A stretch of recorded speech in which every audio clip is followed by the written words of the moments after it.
Very good evening, friends. This is Rahul Magan here as Group Chief Executive Officer, Treasury Consulting, and also a venture capitalist.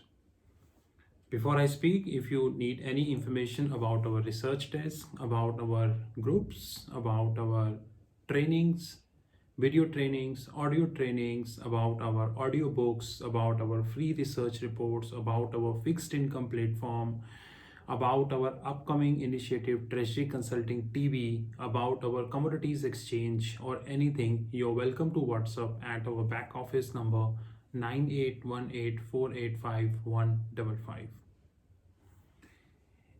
As I told you, I work in a treasury function, and during treasury function, we interacted with many investment bankers, merchant bankers, and investment bankers. And one of the important things which came to my notice is always the term sheet. Because during my tenure as a corporate treasurer, both the companies did multiple acquisitions. That is a separate thing, that whether these acquisition turned up to where people envisaged or not, that's a complete separate thing, but they did acquisitions. And to do the acquisitions, what happens that investment bankers came to us with some document called term sheet. Now, term sheet is nothing but it's a non-binding agreement. It's a kind, we cannot say this is a binding agreement. It is a non-binding agreement whereby an investment banker or a party who wanted to invest, maybe using I would say using the mode of securitization or without securitization, in that organization, directly or indirectly or through various I would say financial instrument. This is what I would say the term sheet is all about. When we started, then term sheets were given in the form of printing papers. Like there used to be a folder, in this you put the term sheet, and they used to be given like this, in which you open the folder, you read the term sheet. Very difficult, no formulas were given, nothing. Even today, except few investment banks, those who I would say are very technologically pro people, many are using the same standard, same way the term sheet is getting produced, to be honest. And most of the time, people do not know about how exactly the term sheet works, how exactly things works, and so on and so forth, to be honest. I have made the small term sheet just to let you know how exactly the term sheet to be done. The first of all, the very important component of term sheet is what are the two kind of term sheets. Now, the two kind of term sheet is that whether the party who is investing is 100%, I would say, taking the responsibility of the funding, or it's a kind of, I would say, a mandate structure. Now, there are two kind of term sheets in that regards. Number one is that the party who is investing, he is giving 100% in writing that we would be funding. They are taking that risk. And that is, by the way, a very big risk which they are taking. I have seen many instances within my career that people have taken enormous risk in terms of giving term sheet, and you know what happened.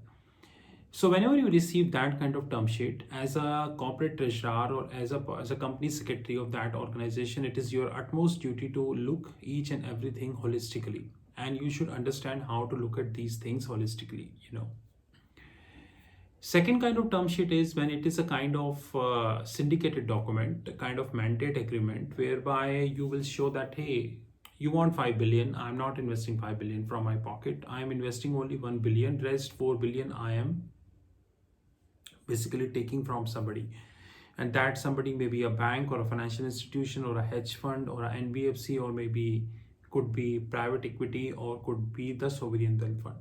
So one big difference that had happened compared to what when we saw term sheet in 2007 and 2008 is, in 2007 2008 the private equity and sovereign wealth fund, they were hardly participating in term sheets. They were more or less absent from term sheet. Nowadays it is complete reverse, which is that they are highly active in the term sheet. Such kind of term sheets, syndicated term sheets, are further divided into two parts, which is Do you have a party who is ready to support you? Example, just taking a hypothetical example, it's a complete hypothetical example. Tata Consultancy Services wanted to raise $5 billion, just an example. And they got a term sheet. Now, in this term sheet, it's a first kind of term sheet in which the parties is saying, assuming Goldman Sachs is saying that I would take the whole responsibility of 5 billion. So I will give that 5 billion. I will take the loan from the market. That is my problem. Why you worry? I will give you 5 billion. Now, there is again many apprehensions, which is, by the way, whether this 5 billion is having a credit line or do not have a credit line. That's more important. I know many people don't understand credit line, and this is a technical video. Second is Goldman say I will invest 1 billion, rest 4 billion I have given to JP Morgan, Citi and Barclays. JP Morgan say out of 4 billion my responsibility is 2 billion, and out of this 2 billion I am giving 1 billion and one I have dedicated to HSBC. That syndication level. How many levels we have in this syndication? This is something which we need to understand. In some cases the situation is little different and very interesting, which is TCS will say, I have a sovereign wealth fund, assuming Abu Dhabi sovereign wealth fund. Example, hypothetical example. I am having a hedge fund, which is Abu Dhabi sovereign health fund, and they are willing to give us a credit line of 2 billion out of 5 billion we wanted to raise, provided we get some guarantor. And these things started nowadays. I'm not saying this is unethical. This is completely ethical, completely as per the corporate finance structure, and a good innovation too, by the way. Here, Goldman will say, okay, fine, we give the guarantee and Abu Dhabi Investment Bank will give 2 billion line of credit to TCS. These are the different types of agreements that have started making nowadays in the world of investment banking. So the structure of the credit line is changing at a much faster pace. To conclude the discussion, number one, in the earlier scenarios, syndication was not given appropriate priority, but now syndication is giving too much priority. I think this is good, not bad. Secondly, private equity and the sovereign wealth fund were completely absent in the earlier days. Now they are highly present in nowadays.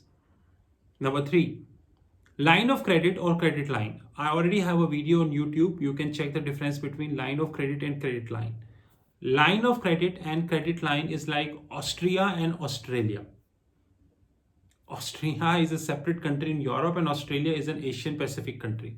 So unfortunately, many young people believe that Austria and Australia are same countries. No guys, they are different countries. So line of credit and credit line both are different. It depends whether the party is giving you that or not. Number four, and very important, and that's really matters, is whether the party who is borrowing, example TCS, do they have any kind of line of credit or credit line from any sovereign wealth fund, say Abu Dhabi, or there are many sovereign wealth funds. So term sheet is changing in a very wider way nowadays. And I think that is really a nicest step taken. Our investment banking desk is understanding term sheet very well. We do understand preferential liquidation rights, conversion rights, voting rights, use of proceeds, anti-dilution rights, M&A, tax evasions, and all these kind of stuffs. Hostile takeover, forced takeovers, white knight clause. By the way, just taking a hypothetical example, if TCS borrowed $5 billion from Goldman, assuming, and out of which Goldman paid 1 billion and rest 4 billion they have taken from somebody, assuming, just a hypothetical example. What is white knight clause? How the white knight clause works?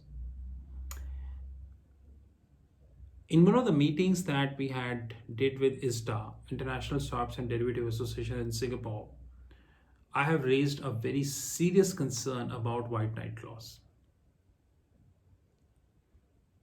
But actually that point of time, the company was very young. I'm talking 2018. So no one bothered. And now the investment banking desk is coming in public picture, and I'm telling you, we would be raising the points. Now investment banks and ISDA need to appreciate that why they do not have. By the way, before you conclude, let me open Google and check whether do you have these things on Google. That's more important.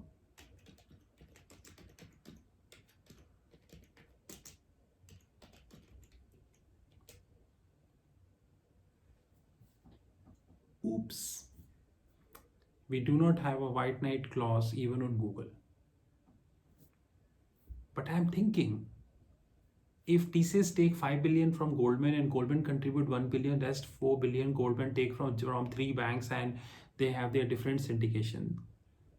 The question is, what is white knight clause?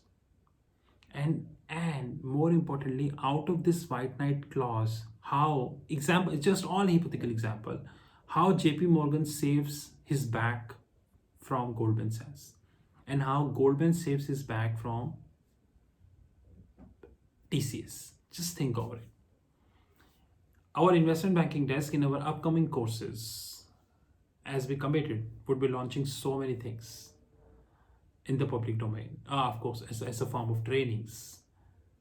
And I have given you ample food for thought. Let me know what is white knight clause. Let me see how much you know about investment banking. Guys, the problem is, just to conclude the video, books. First of all, we have stopped reading. We stopped challenging. Stopped talking against status quo. And forget inventing. What we know nowadays is that somebody who is talking on these things, go to the right hand side and click this button. What is black knight clause? If there is white knight, then there is black knight also. Yeah, it is. If there is white knight clause, then there is black knight clause also. How white knight and black knight clauses matters in investment banking term sheet. Think. This is Rahul from Treasury Consulting. This video is by our investment banking desk. You know our WhatsApp 9818485155. Have a great time. Crypto desk, investment banking desk, Nifty stock market, Sheetal Academy stock market academy, FNO learning desk, and hell lot of things are on the cards. Have a great time. Thank you.